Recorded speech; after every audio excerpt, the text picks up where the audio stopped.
ప్రసంగి గ్రంథము 3వ అధ్యాయము 10-11 వచనాలు. నరులు అభ్యాసము పొందవలెనని దేవుడు వారికి పెట్టి ఉన్న కష్టానుభవమును నేను చూచితిని. నరులు అభ్యాసము పొందవలెనని దేవుడు వారికి పెట్టి ఉన్న కష్టానుభవమును నేను చూచితిని. దేని కాలమునందు అది చక్కగా నుండునట్లు సమస్తమును ఆయన నియమించి ఉన్నాడు. దేని కాలమునందు అది చక్కగా నుండునట్లు సమస్తమును ఆయన నియమించి ఉన్నాడు. ఆయన శాశ్వత కాల జ్ఞానమును నరుల హృదయమందు ఉంచి ఉన్నాడు గాని దేవుడు చేయు క్రియలను పరిశీలనగా తెలుసుకొనుటకు అది చాలదు. మళ్ళొక్కసారి,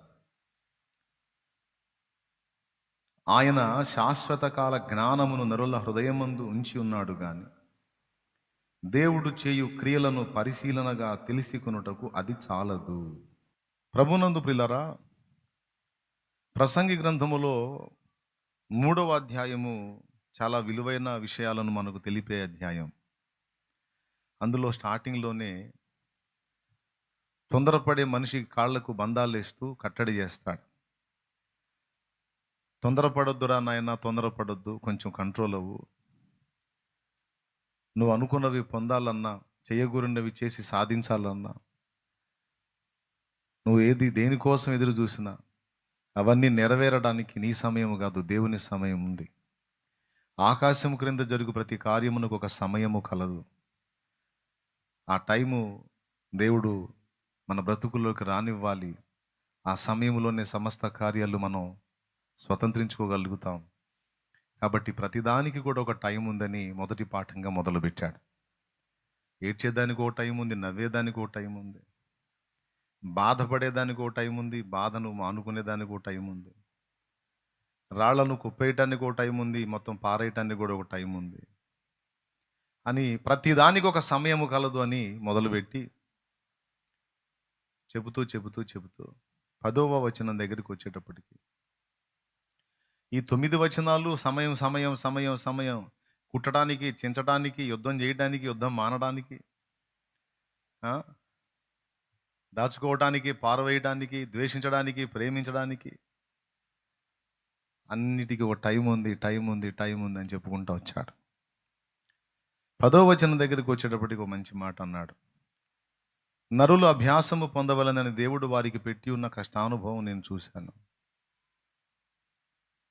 నరులు అభ్యాసం పొందాలని దేవుడు వాళ్ళకి కష్టానుభవాన్ని పెట్టాడట, సుఖానుభవాన్ని కాదు.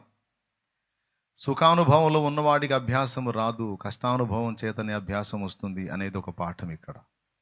మొదటి పాఠం, ప్రతిదానికి ఒక సమయం ఉంది. మనం ఆవేశపడితే కాదు, కొంచెం ఓపిక పట్టాలి, ఎదురు చూడాలి. దేవుడు ప్రతిదానికి ఒక సమయాన్ని నియమించున్నాడు. ఆ కాలం ముందు తప్పకుండా మనం దేవుని కార్యాలు చూస్తాం, మనం ఎదురు చూసే వాటిని కూడా స్వతంత్రించుకుంటాం. జస్ట్ వెయిట్ అన్నట్టు టైం ఉంది అని మొదటి మాటగా చెప్పి, రెండవది, మనుషులు అభ్యాసము పొందాలి, అందుకోసం దేవుడు కష్టానుభవాన్ని పెట్టాడు అంటాడు. అభ్యాసము అంటే శిక్షణము అని. ప్రసంగి గ్రంథము 1వ అధ్యాయము 13వ వచనంలో ఇదే మాట అంటాడు.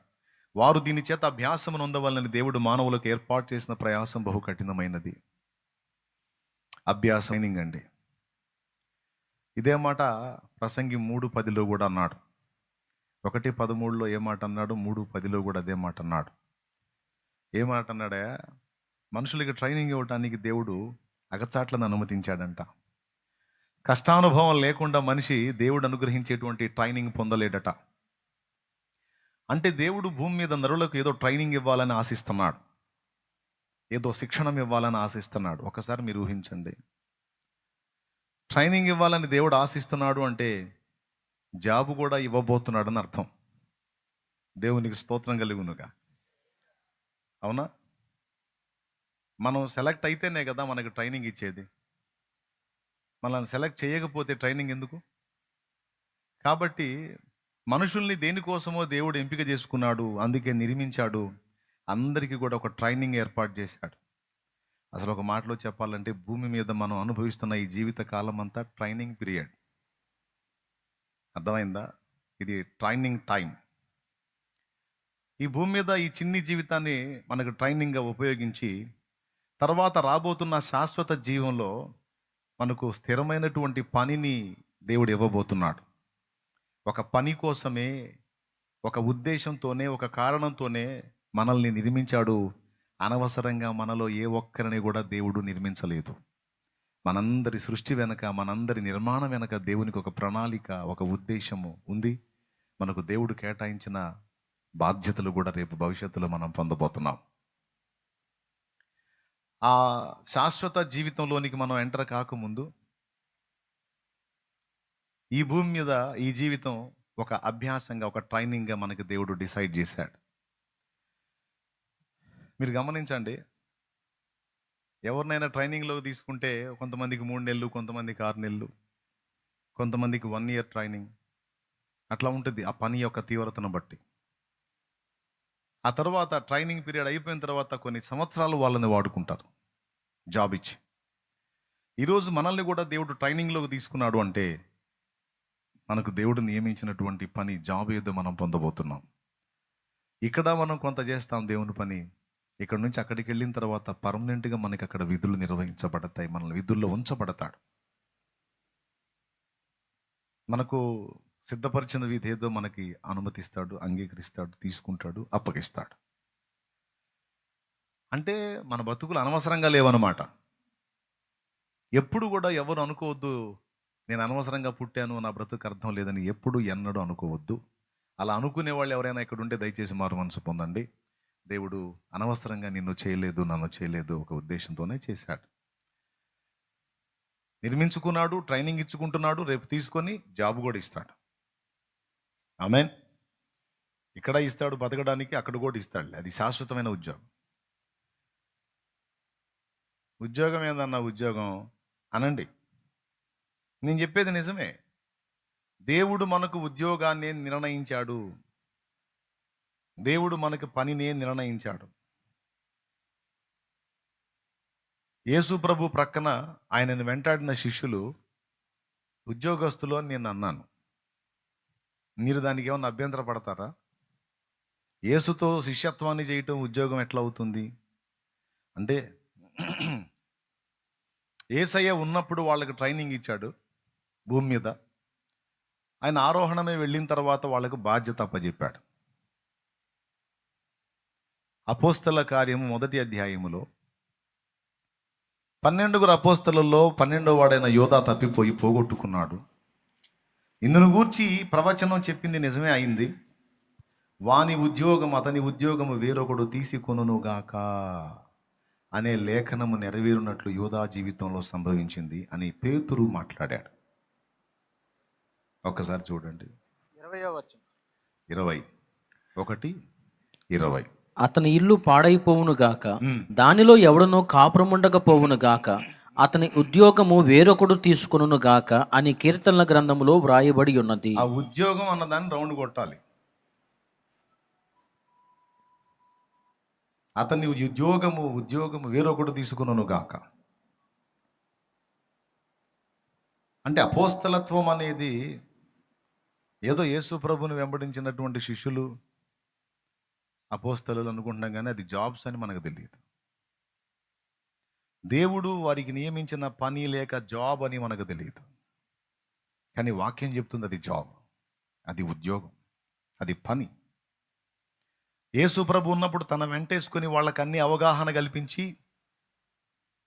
ఆయన ఒలీవల కొండ మీద ఆరోహణమై తర్వాత వీళ్ళని లైన్లోకి దించి ఆనాడు వాళ్ళ చేత మొదలుపెట్టిన ఆ పని ఎప్పటికి కూడా ఆగకుండా కొనసాగేటట్టు చేశాడు ఆయన. ఇందుకు నిరూపణగా మరొక వచనం కూడా సాక్ష్యం ఇస్తుంది. ఏంటా వచనం అంటే, మీరు దేవుని గృహమును వ్యవసాయమునై ఉన్నారు, మేము దేవుని జత పని వారమై ఉన్నామని 1 కొరింథీ పత్రిక 3వ అధ్యాయంలో పౌలు మాట్లాడాడు. మేము దేవుని జత పని వారం అనే మాట పౌలు మాట్లాడాడు. అక్కడ కూడా మేము వర్క్ చేస్తున్నాం అన్నాడు. మరో చోట తిమోతికి రాసిన పత్రికలో అంటాడు, మంచి సైనికుని వలె పోరాడు నాయన. సైనికుడు ఎవడు కూడా తనను దండులో చేర్చిన వారిని సంతోషపెట్టు నిమిత్తము ఈ జీవన సంబంధమైన వ్యాపారములలో చిక్కుకొనడు, కానీ తనను దండులో చేర్చుకుని వారిని సంతోషపెట్టు నిమిత్తము వాడు అన్నిటినీ పక్కన పెట్టేసి అతనికి నమ్మకంగా ఉంటాడనే ప్రస్తావన తీసుకొచ్చాడు. అక్కడ నిన్ను సైనికుడిగా తీసుకున్నాడు, నిన్ను ట్రైనింగ్లో తీసుకున్నాడు, నిన్ను పనోడిగా పిలిచాడు, నీకు జాబ్ ఇచ్చాడని ఇలాంటి వచనాలన్నీ బైబిల్లో ఉన్నాయని మనం ఆలోచిస్తే మనకి విచిత్రంగా ఉంటుంది, కానీ ఉన్నాయి.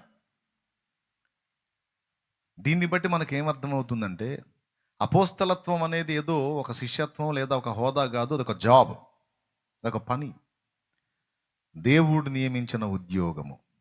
అది పోగొట్టుకున్నాడు యూదా. ఆ జాబులో ఉన్నోడికి ఇక్కడేమో పని చేయాలి, అక్కడేమో పరిపాలన చేయాలి. ఇక్కడేమో ప్రభు సువార్తను మోసుకెళ్లే పని చేయాలి, ఆ తర్వాత సింహాసనాలు ఇవ్వబడతాయి, వాటి మీద కూర్చుండి పరిపాలన చేయాలి. ప్రభువా, సమస్తము విడిచిపెట్టి మేము నిన్ను వెంబడిస్తున్నాం కదా, మరి మాకేంటి అన్నాడు పేతురు. ఏదైనా పేతురు కదిలించడమే. ఏసై చెప్పిన చాలా సంగతులు పేతురు కదిలించడం వల్లే వచ్చినాయి. మనమేం పేతురుతో జోకులాడతాం, ఆయన మామూలుడు కాదు. ప్రభువా, సమస్తం వదిలిపెట్టి నిన్ను ఫాలో అవుతున్నా, మాకేం ఒరిగింది నాయనా అని అడుగుతాడు. అప్పుడు ప్రభు అంటాడు, ప్రపంచ పునఃస్థితి స్థాపన యందు మీరు 12 సింహాసనముల మీద కూర్చొని నాతో పాటు పరిపాలిస్తారు, ఇశ్రాయేలు 12 గోత్రాలకు తీర్పులు తీరుస్తారన్నాడు. అంటే ఇక్కడ పని చేయాలి, అక్కడ కూడా పనే, కానీ అక్కడ పరిపాలన చేయాలి. ఇక్కడ జాబ్ ఇచ్చాడు, అక్కడ కూడా జాబ్ ఇచ్చాడు. ఇక్కడ బంధింపబడిన వారిని చెర నుండి బయటికి తీసుకొని రావాలి, దయ్యముల చేత పీడించబడుతున్న వారిని విడిపించాలి, రోగులను స్వస్థపరచాలి, మృతులను సజీవులుగా లేపాలి, క్రీస్తు సువార్త వ్యాపింపజేయాలి. ఇప్పుడు నేను చెప్పిన విషయాలు 2 రకాలు ఉంటాయి. స్వస్థత అంటే శరీరానికి రోగం వస్తే స్వస్థత అవసరం, ఆత్మ సంబంధమైన రోగాన్ని కూడా మనం స్వస్థపరచగలగాలి. శరీర సంబంధమైన స్వస్థత దొరికినా మళ్ళీ ఒకవేళ బలహీనత గురయ్యే ఛాన్స్ ఉండొచ్చేమో, కానీ అంతకంటే శ్రేష్టమైంది ఆత్మీయ స్వస్థత. ఒక వ్యక్తిని తప్పుడు త్రోవ నుంచి నువ్వు డైవర్ట్ చేసి దేవునిలోకి తీసుకొచ్చావు అంటే వాని ఆత్మీయ స్థితిని స్వస్థపరిచావు. శరీరాన్ని స్వస్థపరచడం గొప్ప, ఆత్మను స్వస్థపరచడం గొప్ప. ఎందుకంటే ఏది శాశ్వతంగా ఉంటుందో అదే గొప్ప.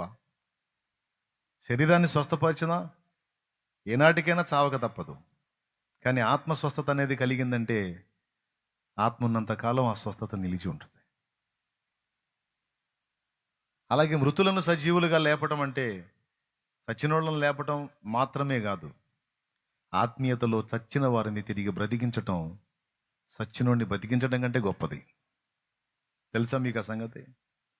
ఒక ఆత్మని చచ్చిన స్థితిలో మనస్సాక్షి చచ్చి చెడుతనంలో బ్రతుకుతున్న ఒక ఆత్మని జీవం గల దేవుని వైపు త్రిప్పటం అనేది చచ్చినోడిని బ్రతికించడం కంటే గొప్ప విషయము. చనిపోయిన లాజర్ని తిరిగి లేపాడు ప్రభు. నాయన విధవరాలి కుమారుణ్ణి చచ్చినోడిని తిరిగి బతికిచ్చాడు. యాయిరు కుమార్తెను చచ్చిపోయిన బిడ్డని బ్రతికిచ్చాడు. కానీ కొన్ని సంవత్సరాల తర్వాత వీళ్ళు మళ్ళీ చనిపోయారుగా. కానీ ఆత్మీయంగా ఒకడు బ్రతికితే శాశ్వత కాలం వాడు జీవించే ఉంటాడుగా. నిజమైన మరణం ఏది? ఆత్మీయ మరణమే నిజమైన మరణం. శరీర మరణం నిజం కాదు, ఎందుకంటే దేవుడు మళ్ళీ లేపుతాడు. కానీ ఆత్మ ఒక్కసారి నరకానికి పోయిందంటే దానికి విడుదల ఉండదు, అది నశించిపోయినట్టే. అందుకే మీరు చెప్పండి, ఏ స్వస్థత ఫస్ట్ గొప్పది? రైట్. మృతులను లేపటం అంటే చచ్చిన వాళ్ళని లేపటం గొప్పదా, లేకపోతే చచ్చిన స్థితిలో ఉన్న ఆత్మీయతలో చచ్చిన స్థితిలో ఉన్న వాళ్ళని బ్రతికించడం గొప్పదా? అది. అట్లాగా భూమి మీద బంధింపబడిన వారిని విడిపించటం. నేను చెప్పినట్లుగా భౌతిక స్వస్థత, ఆత్మీయ స్వస్థత, ఇవన్నీ చేయటం దేవుడు మనకు భూమి మీద అప్పచెప్పిన పని. ఆత్మను రక్షణలో నడిపించడం, వాళ్ళని బలపరచటం, వాళ్ళని ప్రభువులో స్థిరపరచడం, రాకడకు సిద్ధపరచడం, వారి కొరకు ప్రార్థించటం, వారికి బోధించటం, వారిని ప్రోత్సహించటం. బిడ్డల్ని కన్నట్టుగా మనం ఆత్మీయ తల్లిదండ్రులుగా మరి అనేక మంది ఆత్మీయ సంతానాన్ని కనటం, ఆత్మల కొరకు దాహంతో కష్టపడటం, ఇది భూమి మీద దేవుడు మనకు అప్పగించిన పని. ఈ పనిని సాధించి దేవుని ఎదుట మనం నిలిస్తే మనకు అక్కడ పరిపాలనా పని, బోల్డ్ అంత ప్లాన్ ఉంది. లేకపోతే అభ్యాసం అనే పదం ఎందుకు వాడతాడు? అక్కడ వచ్చింది నాకు డౌటు. అభ్యాసం అని అనేక చోట్ల వాడాడు. అభ్యాసం అంటే శిక్షణ, ట్రైనింగ్ అంటూ జరిగిందంటే జాబ్ ఉంది. ఎక్కడుంది జాబు?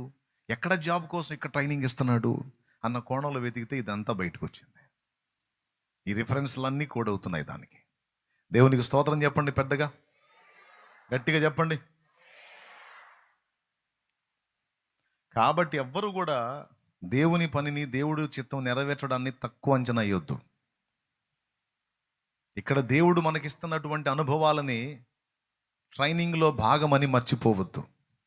నువ్వు ఏ బాధలో, ఏ కష్టంలో, ఏ శ్రమలో, ఏ శోధనలో, ఏ వేదనలో, ఏ ఇరుకులో, ఏ ఇబ్బందిలో, అవమానంలో, నిందలో, అప్పుల్లో, తిప్పల్లో, నొప్పుల్లో, ఏ నిప్పుల్లో నువ్వు బాధపడుతున్నావో, కాలుతున్నావో, నలిగిపోతున్నావో అది నీకు తెలుసు, దేవుడికి తెలుసు. నేను ఒక్కటి చెప్తాను, నేను క్రీస్తు రక్తంలో కడగబడి విమోచన పొందిన మనందరికీ కూడా దేవుని వాక్యం కాస్తో కూస్తో తెలుసు. అదేం చెప్తుంది వాక్యం అంటే, ఇదంతా దేవుని ఎరుకతోనే, దేవుని అనుమతితోనే, దేవునికి తెలిసే నీ జీవితంలో, నా జీవితంలో అనుమతించబడింది. కేవలం మనకు అభ్యాసం కోసం, ట్రైనింగ్ కోసమే ఇవన్నీ అనుమతించాడు, కానీ శాశ్వతంగా అందులోనే నాశనం అవ్వాలని కాదు. ఓకేనా? ఏదైనా రాని నీ లైఫ్లోకి. ఇప్పుడు అందరి జీవితం ఒకే టైప్లో ఉండదండి, ఒక్కొక్కరికి ఒక్కొక్క అనుభవం. ఇంతమంది ఇక్కడ ఉన్నారు, అందరినీ కదిలిస్తే ఒక్కొక్కళ్ళది ఒక్కొక్క చరిత్ర.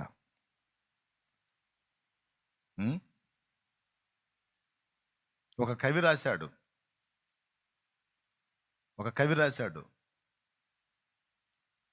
కొండనెక్కిన దేవుడా కొండలలో ఏముంది, నువ్వు చేసిన మనిషిని చూడు, గుండెకో కథ ఉంది అని.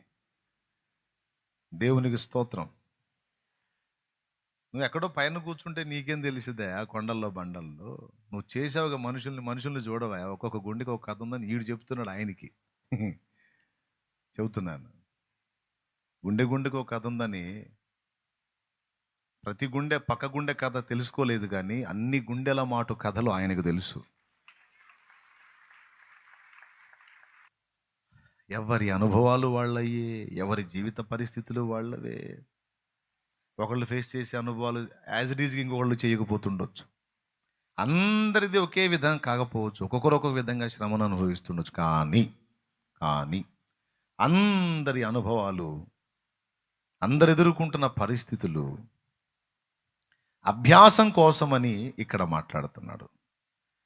దీని అంతటి ద్వారా మనకు కొన్ని నేర్పుతాడు, మనలో ఉండకూడనివి కొన్ని తొలగిస్తాడు, మనకు అవసరమైనవి కొన్ని మనకు యాడ్ చేస్తాడు ఈ అనుభవాల ద్వారా. అంత పరిపూర్ణం చెందిన తర్వాత మనకు అక్కడ బాధ్యత అప్పగిస్తాడు. అది శాశ్వతమైన హోదా.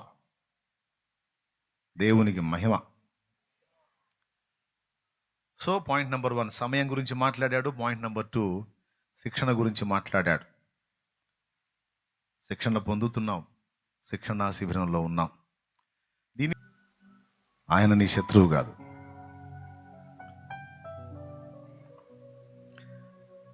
కొండ మీద గొర్రెను సిద్ధపరిచానని అబ్రహాంకి చెప్పలా దేవుడు. అబ్రహాం నువ్వు రా, అబ్బాయిని తీసుకొని రా, గొర్రెను రెడీ చేశానని చెబితే, ఆహా మా వాడిని చంపని ఇళ్ళే, గొర్రెను రెడీ చేశాడంటే ఇండిచ్చే పని లేదు అని అబ్రహాం తేడా పడతాడు. గొర్రెను రెడీ చేశాడు కానీ గొర్రె రెడీగా ఉందని, పొట్టేలు రెడీగా ఉందని చెప్పాలి అబ్రహాంకి. కొడుకును బలి పెట్టడానికి సిద్ధపడిన తర్వాత, కత్తి ఎత్తిన తర్వాత ఆగు అని ఆపి పొట్టేలను చూపించాడు.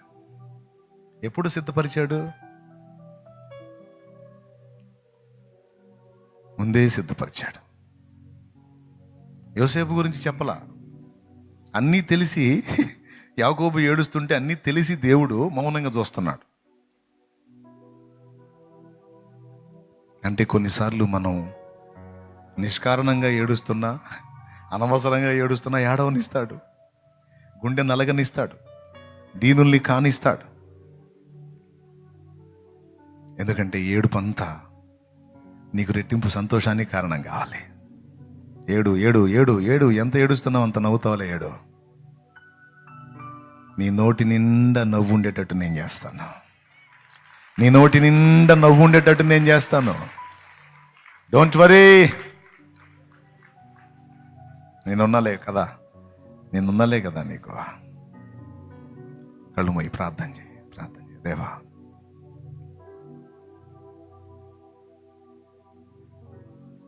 నేనున్నా కదా నీకు, నేనున్నాలే పద. యేసయ్యా, యేసయ్యా, యేసయ్యా, నీకు వందనాలు, వందనాలు, వందనాలు, వందనాలు.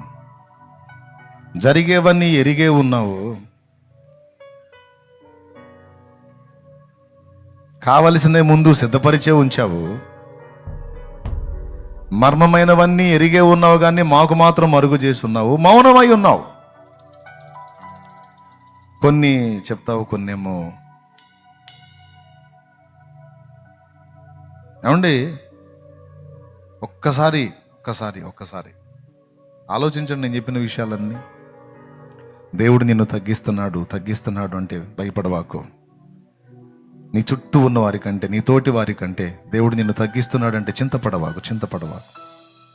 వారందరికంటే ఉన్నతంగా నిన్ను హెచ్చించగలడు ఆయన. హెచ్చించడానికే తగ్గిస్తున్నాడు. అది ఎలా జరిగిద్దనే ప్రశ్నలు దేవుణ్ణి అడగొద్దు. హెచ్చించకపోయినా పర్వాలేదు, కానీ నువ్వు ఏది అనుమతిస్తే దానికి నేను సిద్ధం ప్రభువా అని కృతజ్ఞతలు చెప్పుకో చాలు.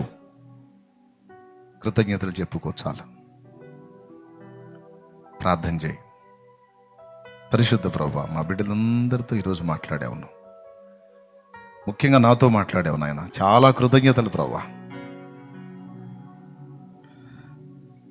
నవ్వుతున్నవారు, ఎగతాళి చేస్తున్నవారు, తప్పుడుగా మాట్లాడుకుంటున్నవారు, నిందా ప్రచారాలు చేస్తున్న వారిని చూస్తే ఒకప్పుడు నేను ఆలోచించి బాధపడినప్పుడు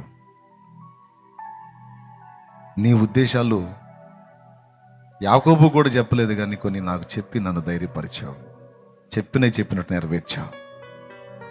నిజంగా యాకోబు కంటే కూడా సమీపంగా ఉన్నావు దేవా. నాకు నువ్వు యాకోబు కంటే బహు సమీపమయ్యావు. పరలోక తండ్రి యేసుక్రీస్తు ద్వారా, పరిశుద్ధాత్మ ద్వారా మాకు ఇప్పుడు ఇంకా దగ్గర అయ్యావు. మా బిడ్డలకు దగ్గర అయ్యావు. అన్ని బయలుపరుస్తున్నావు, అన్ని మాట్లాడుతున్నావు. భక్తుల జీవితాలను చూపించి నాతో మాట్లాడుతున్నావు. నీ కార్యాలన్నీ పరిశీలనగా తెలుసుకునే శక్తి మాకు లేదు, కానీ ఒక్కటి మాత్రం విరుగుదాం. అన్నిటినో కొలిక్కి తీసుకొచ్చి మా ఓటములను కూడా గెలుపుగా మాత్రం మారుస్తావు. కృతజ్ఞతలు. యేసు నామములో నేను మహిమపరచుకుంటున్నాం తండ్రి. ఆమేన్.